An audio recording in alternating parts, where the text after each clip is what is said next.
পাকিস্তান সেনাবাহিনী চেয়েও নৃশংস বিএনপি জামাত, জীবন্ত মানুষ পোড়াচ্ছে যা মানবতা বিরোধী অপরাধ। চট্টগ্রামে বলছেন তথ্য ও সম্প্রচার মন্ত্রী ডক্টর হাসান মাহমুদ। ভালো নেই ফরিদপুরের শতবর্ষের ঐতিহ্য লালনকারী ছাতা মেরামত কারিগররা। বিদেশি ছাতার প্রভাবে জৌলুস হারাচ্ছে দেশের একসময়ের এই আদি পেশা। কুষ্টিয়ার বাজারে নতুন করে বেড়েছে চালের দাম। দাম বৃদ্ধির বিষয়ে ব্যবসায়ী ও চালকল মালিকরা দুষছেন একে অপরকে।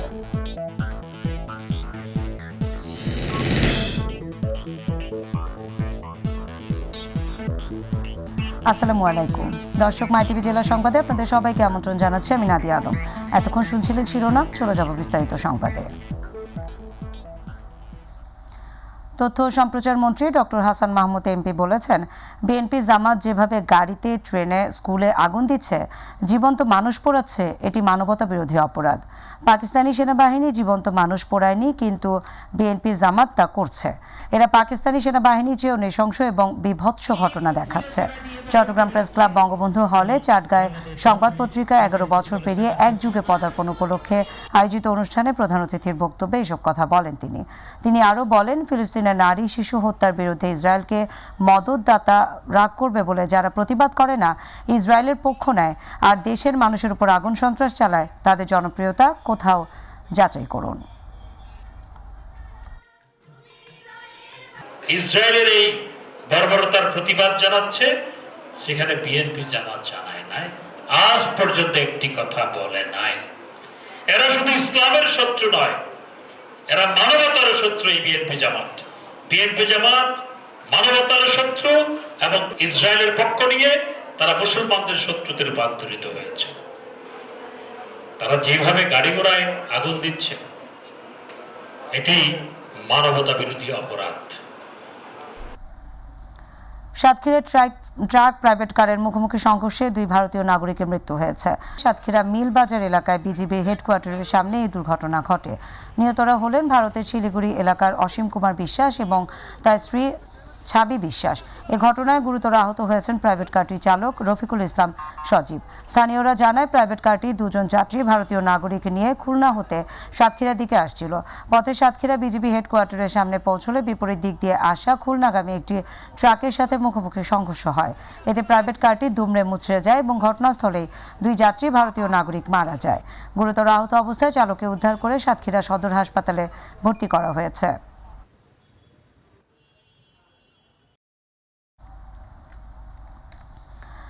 সংসদ নির্বাচনে অংশ নিতে কুমিল্লা 9 আসনে স্বতন্ত্র প্রার্থী হিসেবে মনোনয়নপত্র সংগ্রহ করে ফেরার পথে হামলার শিকার হয়েছেন গোলাম সরোয়ার নামে এক প্রার্থী। ওই হামলার 12 সেকেন্ডের একটি ভিডিও সামাজিক যোগাযোগ মাধ্যমে ছড়িয়ে পড়লে মুহূর্তেই ভাইরাল হয়। শুক্রবার আঞ্চলিক নির্বাচন কর্মকর্তার কার্যালয় সংলগ্ন এলাকায় এই হামলার ঘটনা ঘটে। হামলার শিকার গোলাম সরোয়ার জেলার মনোহরগঞ্জ উপজেলা যুবলীগের সাবেক যুগ্ম আহ্বায়ক ও লক্ষণপুর ইউনিয়নের সাবেক চেয়ারম্যান। হামলার বিষয়ে সিনিয়র জেলা নির্বাচন কর্মকর্তা জানান, হামলার বিষয়ে খোঁজ নিয়ে ব্যবস্থা নেওয়া হবে। কোতোয়ালি মডেল থানার ওসি বলেন, বিষয়টি বিভিন্ন মাধ্যমে জেনেছেন, লিখিত অভিযোগ পেলে ব্যবস্থা নেওয়া হবে। ভালো নেই ফরিদপুরের 100 বছরের ঐতিহ্যবাহী ইঞ্জিনিয়ার খ্যাত ছাতা মেরামত কারিগররা। কালের বিবর্তনে রং বেরঙের আধুনিক ছাতার প্রভাবে কমেছে দেশীয় ছাতা, ফলে জৌলুস হারাচ্ছে দেশের এক সময় জনপ্রিয় এই আদি পেশা।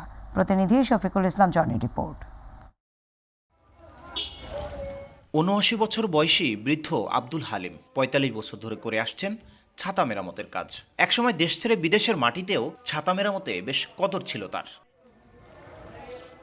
তবে সেই চাহিদা এখন নেই। শুধু আষাঢ় মৌসুমে পেটের দায়ে তারা নামেন এ পেশায়। ফুটপাত কিংবা গ্রামে ঘুরে 2-400 যা আয় হয় তা দিয়েই চলে সংসার। অনেকে ছাড়িয়ে দিছে, এখন আমি কি করব, আমার অন্য কোনো কাজকর্ম করা হয় না, এখন বাধ্য করা লাগে।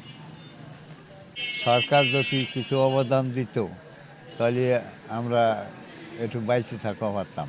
কালের বিবর্তনে বাজারে রং বেরঙের আধুনিক ছাতার প্রভাবে দেশীয় ছাতার চাহিদা কমেছে, ফলে জৌলুস হারাচ্ছে আব্দুল হালিমদেরই আদি পেশার। তার মতো অনেকেই ছেড়ে দিচ্ছেন এই কাজ, বাধ্য হয়ে ঝুঁকছেন অন্য পেশায়।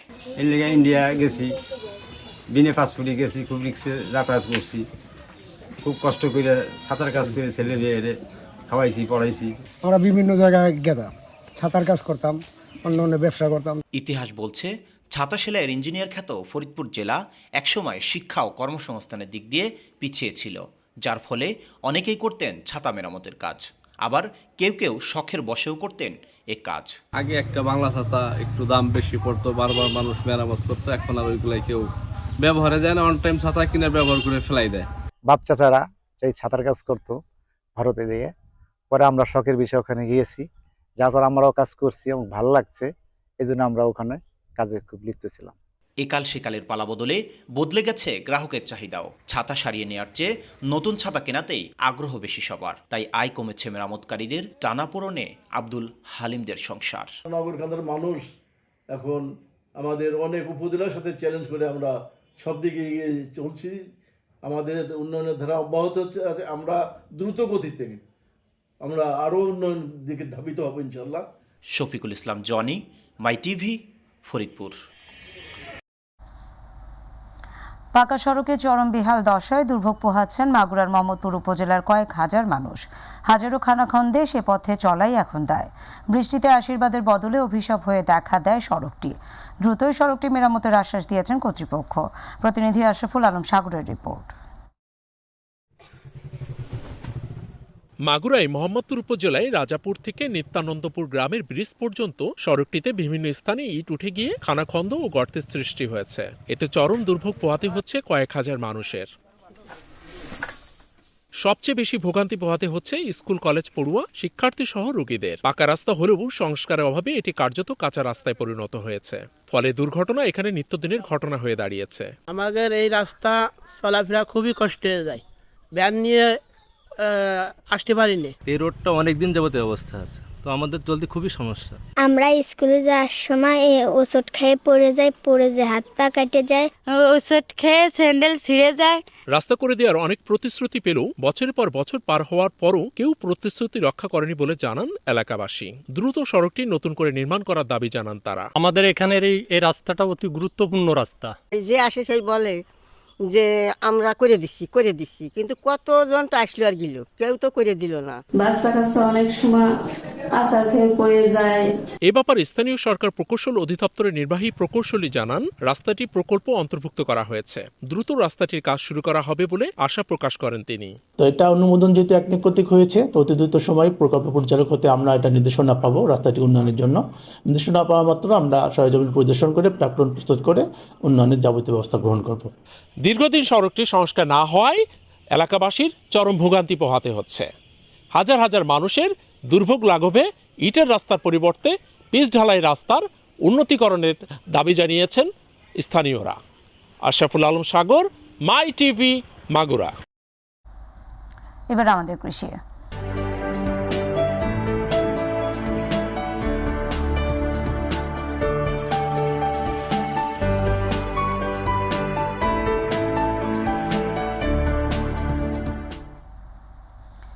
যখন আলু, ডিম সহ নিত্যপণ্য চোখ রাঙাচ্ছে, তখন কুষ্টিয়ার বাজারে নতুন করে ভাবিয়ে তুলেছে চালের দাম। বাজারে সব রকম চাল কেজিতে বেড়েছে 2 টাকা। দাম বৃদ্ধির বিষয়ে বিক্রেতা, চালকল মালিকরা একে অপরকে দুষলেও প্রশাসন বলছে চালের বাজারে স্থিতিশীল রয়েছে। প্রতিনিধি আব্দুর রাজ্জাক বাচ্চুর রিপোর্ট, জানাচ্ছেন শামস্ত্রাবিজ উচ্ছ্বাস।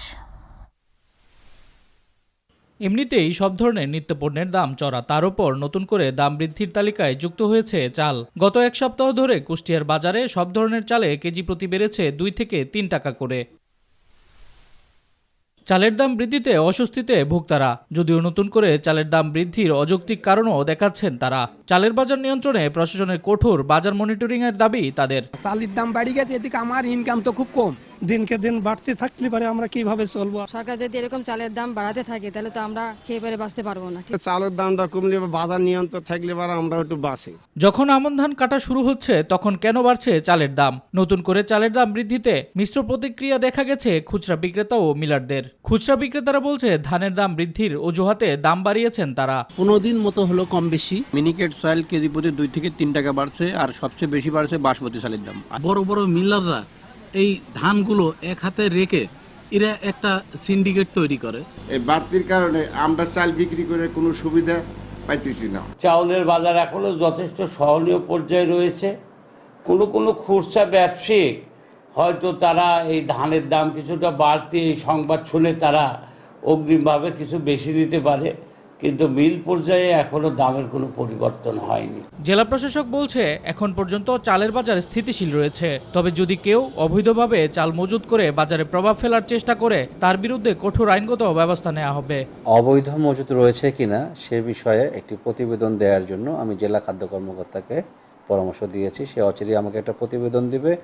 এই প্রতিবেদনের প্রেক্ষাপটে আমরা বাজার যাচাই করে প্রকৃত দায়ী চিহ্নিত করে তার বিরুদ্ধে আইনগত ব্যবস্থা গ্রহণ করব। কথার মারপেচে নয়, অসহনীয় চালের বাজার যাতে সহনীয় থাকে এমনটাই প্রত্যাশা ভোক্তাদের। শামস তাবরিজ উচ্ছ্বাস, মাই টিভি নিউজ ডেস্ক। খুলনা জেলা এলএসটিডি প্রকল্পের আওতায় বাংলাদেশ ধান গবেষণা ইনস্টিটিউট ব্রি এর খুলনা স্যাটেলাইট স্টেশনের উদ্বোধন ও উপকূলীয় অঞ্চলে পানি ও মাটির লবণাক্ততা ব্যবস্থাপনার মাধ্যমে পতিত জমি আবাদ ও ফসলের নিবিড়তা বৃদ্ধিকরণ শীর্ষক কর্মশালা অনুষ্ঠিত হয়েছে।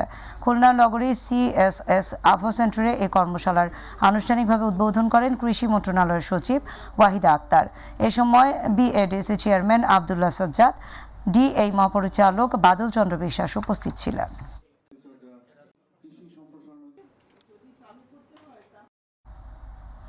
সাতক্ষীরায় উন্নত সনাতন পদ্ধতিতে বাগদা চিংড়ি চাষ করে সফলতা পেয়েছে চাষিরা। তারা বলছেন নতুন এই পদ্ধতিতে বিঘা প্রতি 30 থেকে 35 হাজার টাকা খরচ করলে 100 কেজির মতো বাগদা চিংড়ি উৎপাদন করা সম্ভব। আর মৎস্য বিভাগ বলছে সঠিক নিয়মে মেনে যদি এই পদ্ধতিতে চাষ করা যায় তাহলে সনাতন পদ্ধতির চেয়ে দ্বিগুণ লাভবান হবে চাষিরা। প্রতিনিধি ফজল হক বাবুর পাঠানোর তথ্যচিত্রে আতিকুর রহমান তিতাসের রিপোর্ট। গত কয়েক বছর ধরে ভাইরাস আক্রান্ত হয়ে আর্থিকভাবে লোকসান গুনতে হচ্ছে সাতক্ষীরার বাগদা চিংড়ি চাষিদের। ফলে বাগদা চিংড়ির পরিবর্তে সাদা মাছ চাষে ঝুঁকছেন তারা। সম্প্রতি সাতক্ষীরা কালীগঞ্জ মৎস্য বিভাগের কারিগরি সহযোগিতায় সনাতন পদ্ধতির পরিবর্তে স্থানীয় প্রযুক্তি ব্যবহার করে আধুনিক সনাতন পদ্ধতিতে বাগদা চিংড়ি চাষ শুরু হয়েছে। এই পদ্ধতিতে নিয়ন্ত্রণে থাকে বিভিন্ন ক্ষতিকর ভাইরাস ও রোগ জীবাণুর আক্রমণ। লাভ দ্বিগুণ হওয়ায় খুশি চাষিরা। এটা কখনো ভাবিনি যে আমার 72 শতক জমির উপরে যে 140 কেজি মাছ পাইছি। আমি জালটা নিয়েছি, এবার 4 বানের মতন মাছ উঠেছে আর এখনো 2-3 মণ আছে। এটা যে প্রযুক্তিতে করতেছে সে প্রযুক্তিতে অনেক লাভবান হচ্ছে। আমরাও চাচ্ছি যে আমাদের এলাকায় এরকম একটা প্রজেক্ট তৈরি করতে। নতুন এই পদ্ধতিতে বাগদা চাষের উপর প্রশিক্ষণের মাধ্যমে চাষিদের মধ্যে আগ্রহ বৃদ্ধি পেয়েছে বলে জানান এই কর্মকর্তা।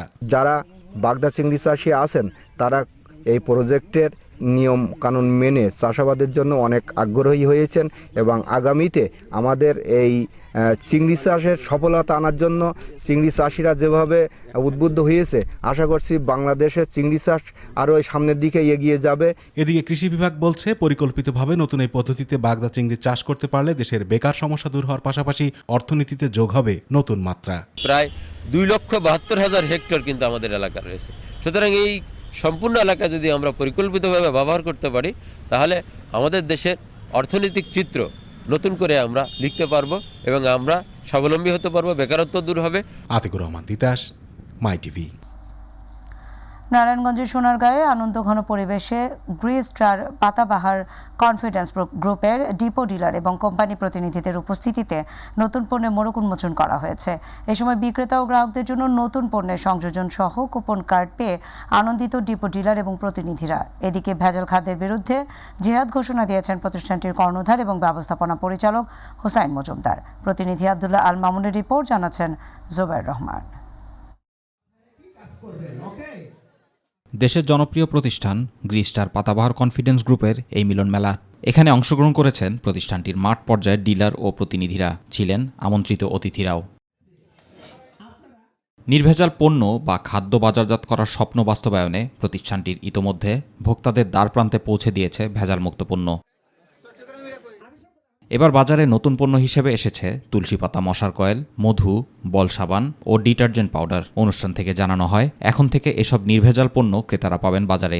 পাতাবাহার যে ব্র্যান্ড সেটি আসলে খুবই ভালো মানের একটি ব্র্যান্ড এবং আমি আমার নিজে ব্যবহার করি বা আমি আমার দোকানদার যারা আছে তারা প্রচুর চাহিদা। সাধারণ জনগণ প্লাস আমরা ব্যবসা করেও মনের ভিতরে একটা তৃপ্তি পাই যে মালের গুণগত মান খুবই ভালো। নতুন নতুন পণ্য আসছে এবং মনে হয় যে ভালো সাড়া পাওয়া যাবে। অনুষ্ঠানে প্রতিষ্ঠানের পক্ষ থেকে কুপন ও পয়েন্ট কার্ড 12টি ডিপো এলাকার প্রধানদের মাঝে বিতরণ করা হয়। পরে মধ্যাহ্নভোজের অংশ নেন আমন্ত্রিত অতিথিরা। সারা বাংলাদেশে আমরা আমাদের যে কোনো পণ্য বাংলাদেশের আনাচে কানাচে প্রতিটি দোকানে পৌঁছায় দিতে পারি এবং সেখান থেকে ভোক্তা তার পণ্যটি সংগ্রহ করতে পারে, এটাই আমাদের মূল উদ্দেশ্য। মিলন মেলায় অংশ নেওয়ার জন্য সকলকে ধন্যবাদ জানান প্রতিষ্ঠানের ব্যবস্থাপনা পরিচালক হোসেন মজুমদার। এই ভেজালের বিরুদ্ধে আমি যে বিদ্রোহ ঘোষণা করছি, আর এই ভেজালের বিরুদ্ধে ভেজাল পণ্যর সমাধান দিয়ে আমরা নির্ভেজাল পণ্য আমাদের গ্রিস্টার তথা কনফিডেন্স গ্রুপের মাধ্যমে আমরা দেব। এটা যেন সফল করতে পারি, আপনাদের সার্বিক সহযোগিতা আমি চাচ্ছি। জুবাইর রহমান, মাই টিভি নিউজ।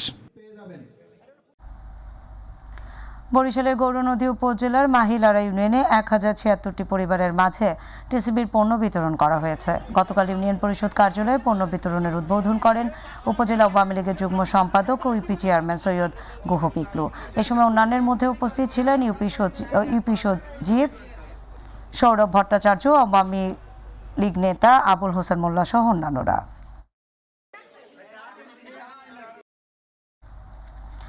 যশোর সদর উপজেলার আরবপুর ইউনিয়ন আওয়ামী লীগের কৃষক লীগের নবনির্বাচিত কমিটির পরিচিতি এবং আলোচনা সভা অনুষ্ঠিত হয়েছে।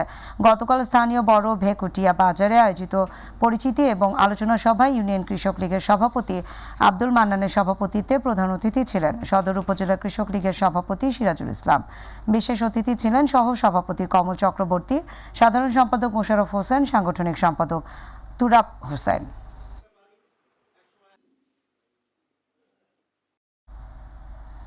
জনসচেতনতা বৃদ্ধির লক্ষ্যে বরিশালের গৌরনদী, বাবুগঞ্জ, বানারীপাড়া, উজিরপুর ফায়ার স্টেশন কর্তৃক রাত্রিকালীন যৌথ মহড়ার আয়োজন করা হয়েছে। ঢাকা বরিশাল মহাসড়কের জয়শ্রী এলাকায় রাতে মহড়া পরিচালনা করেন ফায়ার সার্ভিস ও সিভিল ডিফেন্স বরিশালের ভারপ্রাপ্ত সহকারী পরিচালক বেলাল উদ্দিন। এ সময় গৌরনদী ফায়ার সার্ভিস এবং সিভিল ডিফেন্স স্টেশনের স্টেশন অফিসার বিপুল হোসেন সহ অন্যান্য কর্মকর্তাবৃন্দ উপস্থিত ছিলেন।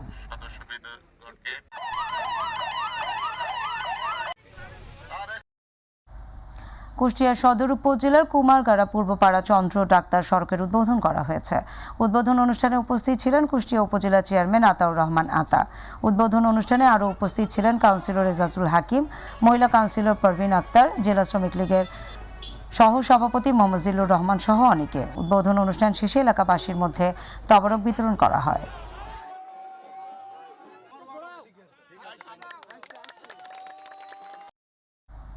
সিলেটে সারা বাংলা সংগঠনের দ্বিতীয় প্রতিষ্ঠাবার্ষিকী উপলক্ষে মেধাবী শিক্ষার্থীদের মধ্যে শিক্ষা উপকরণ বিতরণ, আলোচনা সভা এবং দোয়া মাহফিল অনুষ্ঠিত হয়েছে। অনুষ্ঠানে প্রধান অতিথি ছিলেন সিলেট এমসি কলেজের অধ্যক্ষ প্রফেসর আবুল আনাম রিয়াজ। সংগঠনের সভাপতি রশেদ নেওয়াজের সভাপতিত্বে প্রধান বক্তা ছিলেন প্রফেসর আবুল কালাম আজাদ।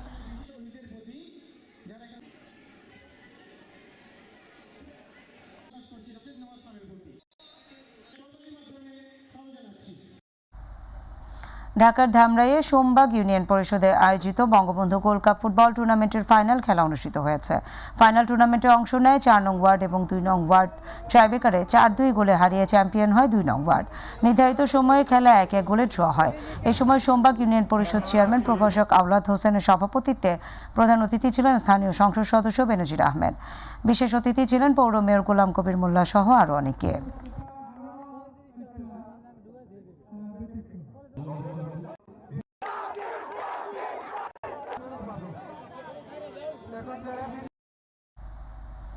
দর্শক, মাই টিভি সংবাদের একেবারেই শেষ প্রান্তে আমরা, তবে যাবার আগে শিরোনাম জানিয়ে দেবো আরও একবার। পাকিস্তান সেনাবাহিনীর চেয়েও নৃশংস বিএনপি জামাত, জীবন্ত মানুষ পোড়াচ্ছে যা মানবতা বিরোধী অপরাধ। চট্টগ্রামে বলছেন তথ্য ও সম্প্রচার মন্ত্রী ডক্টর হাসান মাহমুদ। ভালো নেই ফরিদপুরের শতবর্ষের ঐতিহ্য লালনকারী ছাতা মেরামত কারিগররা। বিদেশি ছাতার প্রভাবে জৌলুস হারাচ্ছে দেশের এক সময়ের এই আদি পেশা। কুষ্টিয়ার বাজারে নতুন করে বেড়েছে চালের দাম। দাম বৃদ্ধির বিষয়ে ব্যবসায়ী ও চালকল মালিকরা দুষছেন একে অপরকে।